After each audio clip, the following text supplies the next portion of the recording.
If you listen to this program, you know I've dismissed those who say, well, if we don't get 7 million young people, healthy, of course, and figure out how to rip them off and separate them from their money to help subsidize Obamacare, it can't work. Then what are we going to do? Then it'll implode. And I said, no, it won't. What does the government do when the books don't work?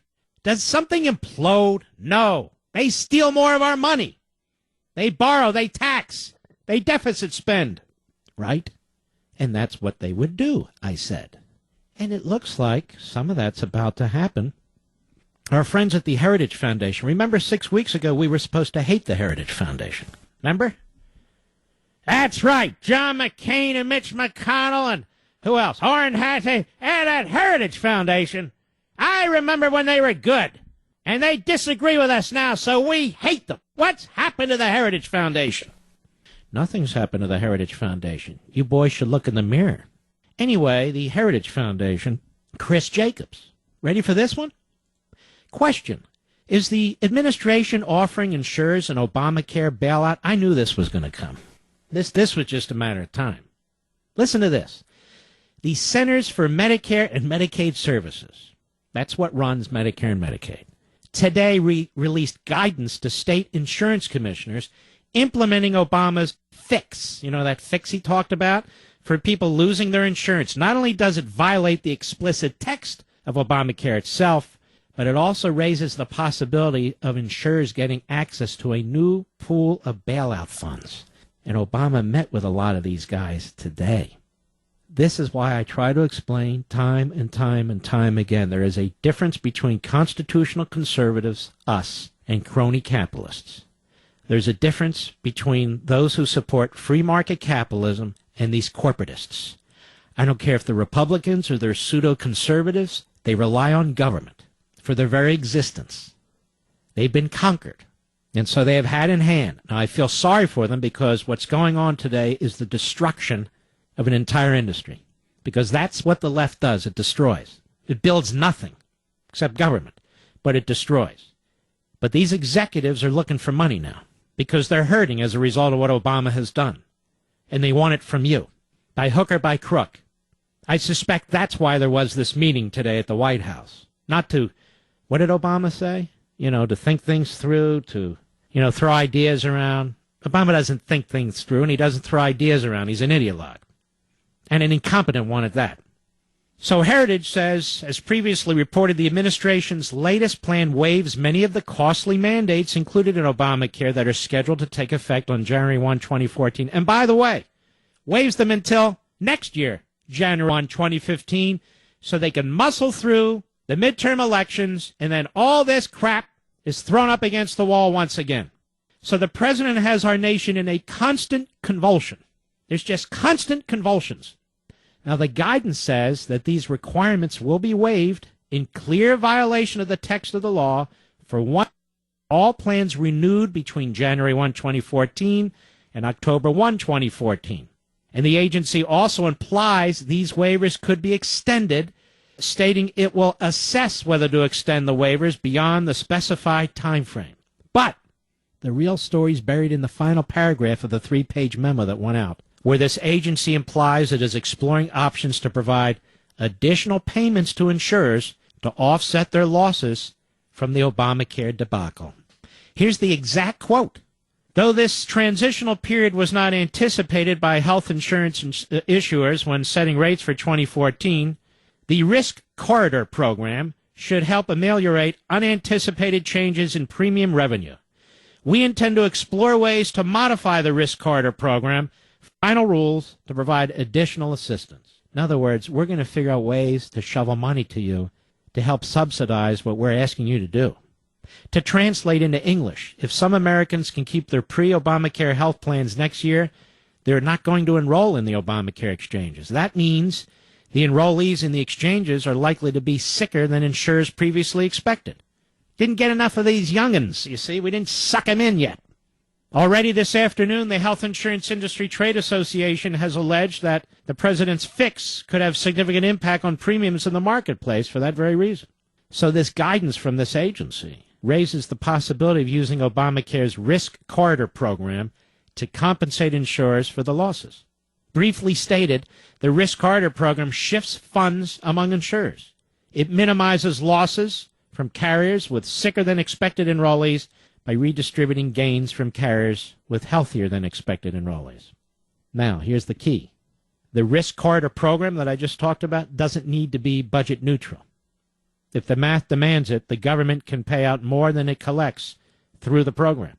There are no more budgets in government. There are no more limits in government. Borrowing, spending, taxing, it's a free-for-all. According to the Congressional Budget Office, Obamacare already gives more than $1 trillion, you hear this? $1 trillion in subsidies to insurance companies over the next 10 years. And Obama's extra legal fix could now result in the administration offering insurers a bailout totaling billions and billions more. You know, there's somehow, I predicted. Well, yeah, I did, but it wasn't really a matter of prediction. I don't have tarot cards or anything. It's a matter of basic logic. This is what our government does. This is like this law is like the world, not of all worlds, of every world. Whether you're the patient, whether you're the nurse or the doctor, whether you're the hospital or some other facility, whether you're the insurance company, everything is cratering. Mark, you said it couldn't implode. Implode means it's going to go away. It's not going anywhere. You saw the feckless vote in the House of Representatives today. It was meaningless. It's not going to go away. And yet, look at it. And what's going to happen now, ladies and gentlemen, is, despite what our good friend Dr. Krautheimer says, and our good friend George Will, and all the brainiacs, it's going to get worse. It's going to get worse. The government's going to become more desperate. The president's going to become more desperate. More extra-constitutional decisions are going to be made. You're going to see them really pick out targets and try to create them as devils and straw men, just keep trashing them and trashing them and trashing them. It's going to get ugly. It's going to get worse. And all the glee I see on the faces of some pundits and so forth, there's nothing to be gleeful about. Really not. I mean, I don't really care about Obama's pain. As I said yesterday, the nation is bleeding from this. There are real human beings with cancer and heart disease and diabetes. There are preemies. There are, you name it. These things are going on out there. And these are people without insurance who had insurance. These are people without medicine who had medicine.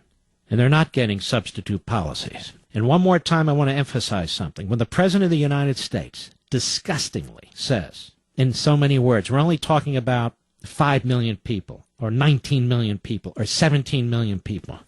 I want to remind you that during the government shutdown, we heard endlessly about the 800,000 people who were being furloughed, that the whole world rested on those 800,000 people, even though it turned out to be 400,000 people, and even though they received their money after the government was open, the 17% that had been shut. So somehow those 400,000 employees who were always going to be reimbursed, the whole world rested on that. Day in and day out, that's all we heard. But now when it comes to 5 million or 17 million or 19 million, well, that's just a statistic. And this is how they treat those of us who are not part of the federal Leviathan in the private sector. 10 million people, 11 million people now on Social Security disability. Big deal, right? Millions of people dropping out of the workforce. They don't count for anything. They don't even matter. Over 23 million people unemployed in this country. Oh, that doesn't matter either. Because the private sector, we the people exist to serve the government. Let's face it. We exist to serve Obamacare. And as I said yesterday, all the talk about fixing Obamacare, all the talk about the president, oh, woe is me, his circumstances. No talk about the healthcare system and fixing that by opening it up to market forces so that we the people can have access to what we the people create. All weekend long, if you want to punish yourselves, watch cable TV and the Sunday shows. All weekend long, it's going to be more politics. How does this affect Obama? All weekend long, how do they fix Obamacare?